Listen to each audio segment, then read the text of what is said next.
Unbelievable, it's absolutely unbelievable. क्या आप जानते हैं कि कल ईरान के अंदर 6 से 7 जगहों पर बड़े बड़े हमले हुए हैं। ये मैप देख रहे हैं पीछे, आप ध्यान से देखिए। यहां पर तबरीज में अटैक हुआ है, तेहरान में अटैक हुआ है, इस्फहान में अटैक हुआ है, उनके मिसाइल साइट्स पर अटैक होता है, उनके न्यूक्लियर साइट्स के नजदीक अटैक होता है। इतना ही नहीं, एक IRGC के कमांडर को भी मार दिया गया है, ऐसी रिपोर्ट्स आ रही हैं। सोचिए, एक तरफ सीज फायर चल रहा है, दूसरी तरफ हिट जॉब। कहा जा रहा है कि यह मोसाद का हिट जॉब है, इसमें मोसाद इन्वॉल्व है। इस सब के बीच में एक बहुत हैरान करने वाली खबर मैं आपको बताने वाला हूं। वो खबर यह है, थिंक, एनालाइज। अब दुनिया में चर्चा यह चल रही है, यूरोपियन यूनियन यह बात कर रही है कि ट्रंप क्या पुतिन से बातचीत करने के बाद उनके ऊपर स्टेटमेंट्स और कड़े फैसले ले रहे हैं। पुतिन से बातचीत करने के बाद क्यों? ट्रंप ने पुतिन को 50 दिन का वक्त दिया। इंटरेस्टिंगली, उस मुलाकात, उस फोन पर बातचीत के 5 दिन के बाद, जिसमें यह कहा गया, यह रिपोर्ट किया गया कि पुतिन ने ट्रंप से कहा कि मैं 60 दिन के अंदर बड़े हमले करने वाला हूं। यानी कि ट्रंप ने पुतिन को एक वॉक ओवर दे दिया है कि 60 दिन 50 दिन में जो करना है करो, उसके बाद मैं सैंक्शन लगा दूंगा।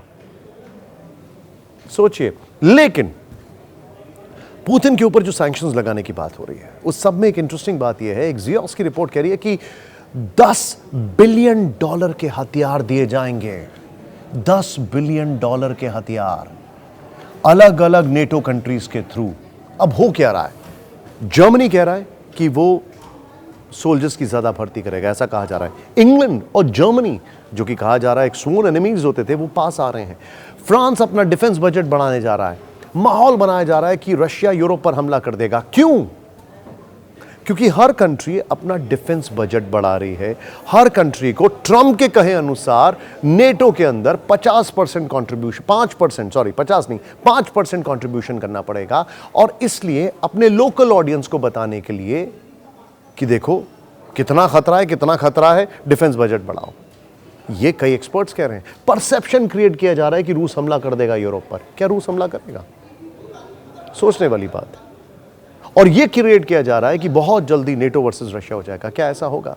इस बीच ताइवान की अगर बात करें तो वहां पर और तनाव है, मिलिट्री ड्रिल्स चल रही हैं। वहां पर एक परसेप्शन क्रिएट किया जा रहा है जैसे अब से कुछ ही महीने, कुछ ही हफ्तों के अंदर चीन हमला कर देगा ताइवान पर। इससे फायदा किसका हो रहा है? डिफेंस इंडस्ट्रीज का। ये एक्सपर्ट्स कह रहे हैं, मैं नहीं कह रहा हूं। ध्यान से देखिए सारी खबरें, रात 9 बजे फिक्र आपकी मेरे साथ।